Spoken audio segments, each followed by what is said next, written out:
March 14 ಚಂದ್ರಗ್ರಹಣ. ನೀವು ಏನು ಮಾಡಿದರೆ ಅದೃಷ್ಟ ಮತ್ತು ಯಾವ ಕೆಲಸವನ್ನು ಮಾಡಬಾರದು ಗೊತ್ತೇ? ಈ ವರ್ಷದ ಚಂದ್ರಗ್ರಹಣವು ಮಾರ್ಚ್ 14ರಂದು ಸಂಭವಿಸಲಿದೆ, ಏಕೆಂದರೆ ಈ ದಿನ ಹೋಳಿ ಹಬ್ಬದ ಚಂದ್ರಗ್ರಹಣವು ಲಕ್ಷ್ಮೀ ದೇವಿಯ ಜನ್ಮದಿನದಂದು ಹೊಂದಿಕೆಯಾಗುತ್ತದೆ. ಆದ್ದರಿಂದ ಗ್ರಹಣದ ಸಮಯದಲ್ಲಿ ಕೆಲವು ನಕಾರಾತ್ಮಕ ಶಕ್ತಿಗಳು ನಮ್ಮ ಮೇಲೆ ಪ್ರಭಾವ ಬೀರುತ್ತವೆ. ಆದ್ದರಿಂದ ನಾವು ಅವುಗಳಿಂದ ನಮ್ಮನ್ನು ರಕ್ಷಿಸಿಕೊಳ್ಳಲು ಕೆಲವು ನಿಯಮಗಳನ್ನು ಪಾಲಿಸಬೇಕು. ಈ ವಿಡಿಯೋ ನೋಡುವ ಮೊದಲು ಓಂ ಶ್ರೀ ಲಕ್ಷ್ಮೀ ದೇವಿಯೇ ನಮಃ ಎಂದು ಒಂದು ಸಣ್ಣ ಕಾಮೆಂಟ್ ಮಾಡಿ. ಗ್ರಹಣದ ಸಮಯದಲ್ಲಿ ಯಾವುದೇ ಸಂದರ್ಭದಲ್ಲೂ ದೇವರ ವಿಗ್ರಹಗಳು, ಪವಿತ್ರ ಗ್ರಂಥಗಳು, ದೇವರಿಗೆ ಸಂಬಂಧಿಸಿದ ವಸ್ತುಗಳನ್ನು ಮುಟ್ಟಬಾರದು. ಪೂಜಾ ಮಂದಿರ ಅಥವಾ ದೇವರ ಸ್ಥಳವನ್ನು ಚಂದ್ರಗ್ರಹಣದ ಸಮಯದಲ್ಲಿ ಯಾವುದೇ ಸಂದರ್ಭದಲ್ಲೂ ನೋಡಬಾರದು. ಇದನ್ನು ಖಚಿತವಾಗಿ ನೆನಪಿರಲಿ. ದೇವಸ್ಥಾನ ಸೇರಿದಂತೆ ದೇವರಿಗೆ ಸಂಬಂಧಿಸಿದ ಎಲ್ಲ ಸ್ಥಳಗಳನ್ನು ಮುಚ್ಚಬೇಕು. ಗ್ರಹಣದ ಸಮಯದಲ್ಲಿ ಏನನ್ನು ತಿನ್ನಬಾರದು. ಅಂದರೆ ಉಪವಾಸ ಮಾಡಬೇಕು. ಮಕ್ಕಳು, ಗರ್ಭಿಣಿಯರು, ವೃದ್ಧರು ಮತ್ತು ವೈದ್ಯಕೀಯ ಸಮಸ್ಯೆ ಇರುವವರಿಗೆ ಈ ನಿಯಮದಿಂದ ದೂರ ಇರಿ ಎಂದು ವೇದ ವಿದ್ವಾಂಸರು ಹೇಳುತ್ತಾರೆ. ಈ ಸಮಯದಲ್ಲಿ ಅವರು ಆಹಾರವನ್ನು ತೆಗೆದುಕೊಳ್ಳಬಹುದು. ಗರ್ಭಿಣಿಯರು ಗ್ರಹಣದ ಸಮಯದಲ್ಲಿ ಹೊರಗೆ ಬರಬಾರದು, ಏಕೆಂದರೆ ಆ ಸಮಯದಲ್ಲಿ ಆಕಾಶದಿಂದ ಬರುವ ಬೆಳಕು ಅಥವಾ ಕಿರಣಗಳು ದೇಹವನ್ನು ದುರ್ಬಲಗೊಳಿಸುತ್ತದೆ ಮತ್ತು ಪರಿಣಾಮವಾಗಿ ಹುಟ್ಟಲಿರುವ ಮಗುವಿನ ಮೇಲೆ ಪರಿಣಾಮ ಬೀರುತ್ತದೆ. ಇದರರ್ಥ ಆರೋಗ್ಯ ಸಮಸ್ಯೆಗಳು ಮತ್ತು ಅಂಗವೈಕಲ್ಯ ಮಗು ಜನಿಸುತ್ತದೆ. ಗ್ರಹಣ ಕಾಲದಲ್ಲಿ ಯಾವುದೇ ಸಂದರ್ಭದಲ್ಲೂ ಮನೆಯೊಳಗೆ ಇದ್ದು ನಂತರ ಗ್ರಹಣ ಮುಗಿದ ಮೇಲೆ ಸ್ವಚ್ಛ ಸ್ನಾನ ಮಾಡಿ ಉಳಿದ ಕೆಲಸಗಳನ್ನು ಕೈಗೊಳ್ಳುವುದು ಉತ್ತಮ. ಗ್ರಹಣದ ಸಮಯದಲ್ಲಿ ದುಷ್ಟಶಕ್ತಿಗಳು ಹೆಚ್ಚು ಪರಿಣಾಮಕಾರಿ. ಅವರು ಯಾರಿಗಾದರೂ ಹಾನಿ ಮಾಡಬಹುದಾದ್ದರಿಂದ ಗ್ರಹಣದ ಸಮಯದಲ್ಲಿ ನಿರ್ಜನ ಸ್ಥಳಗಳಿಗೆ ಅಥವಾ ಸ್ಮಶಾನಗಳಿಗೆ ಹೋಗುವುದನ್ನು ನೀವು ಸಾಧ್ಯವಾದಷ್ಟು ತಪ್ಪಿಸಬೇಕು ಮತ್ತು ನೀವು ಮನೆಯಲ್ಲಿಯೇ ಇದ್ದು ಭಗವಂತನ ನಾಮವನ್ನು ಜಪಿಸಿದರೆ ಎಲ್ಲವೂ ಉತ್ತಮವಾಗಿರುತ್ತದೆ.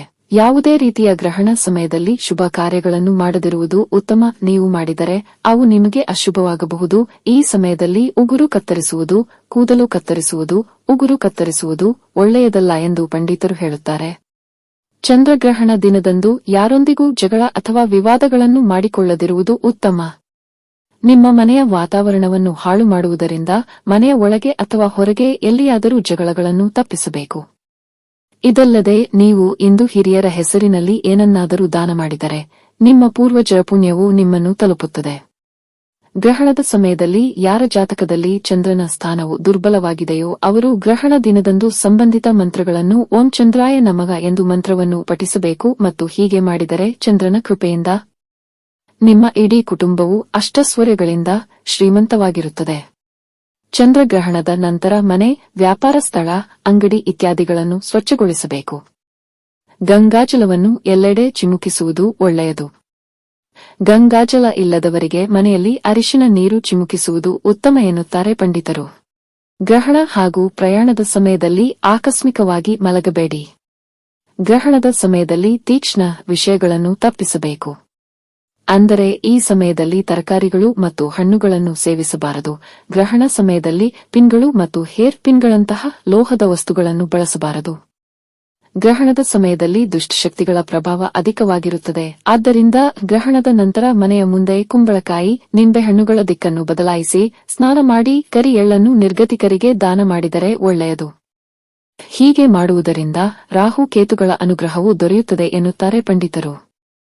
ಆರ್ಥಿಕ ಸಮಸ್ಯೆಗಳಿಂದ ಮುಕ್ತಿ ಹೊಂದಲು ಚಂದ್ರಗ್ರಹಣದ ದಿನ ಯಾವುದಾದರೂ ಬೀಗ ತೆಗೆದುಕೊಂಡು ಅದನ್ನು ಚಂದ್ರನ ನೆರಳಿನಲ್ಲಿಟ್ಟು ಮರುದಿನ ಬೆಳಗ್ಗೆ ಎದ್ದು ಯಾವುದಾದರೂ ದೇವಸ್ಥಾನದ ಹೊಳೆ, ಕಾಲುವೆ, ಕೆರೆ ನೀರಿಗೆ ಹಾಕಿದರೆ ಆರ್ಥಿಕ ಸಮಸ್ಯೆಗಳು ದೂರವಾಗುವುದಲ್ಲದೆ ಹಣದ ಕೊರತೆಯೂ ಇರುವುದಿಲ್ಲ.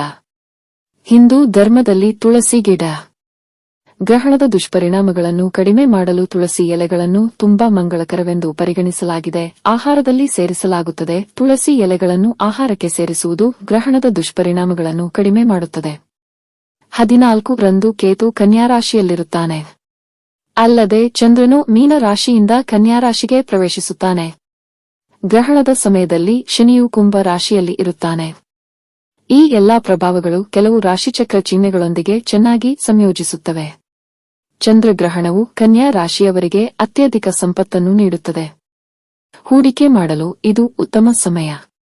ಭವಿಷ್ಯದಲ್ಲಿ ಮಾಡಿದ ಹೂಡಿಕೆಗಳಿಂದ ನೀವು ಉತ್ತಮ ಲಾಭವನ್ನು ಪಡೆಯುತ್ತೀರಿ. ಚಂದ್ರಗ್ರಹಣದ ಪ್ರಭಾವದಲ್ಲಿರುವ ರಾಶಿ ಕೆಲಸ ಒಟ್ಟಿಗೆ ಬರುತ್ತದೆ. ಅವರೆಲ್ಲರೂ ಖಚಿತವಾಗಿ ಮಿಲಿಯನೇರ್.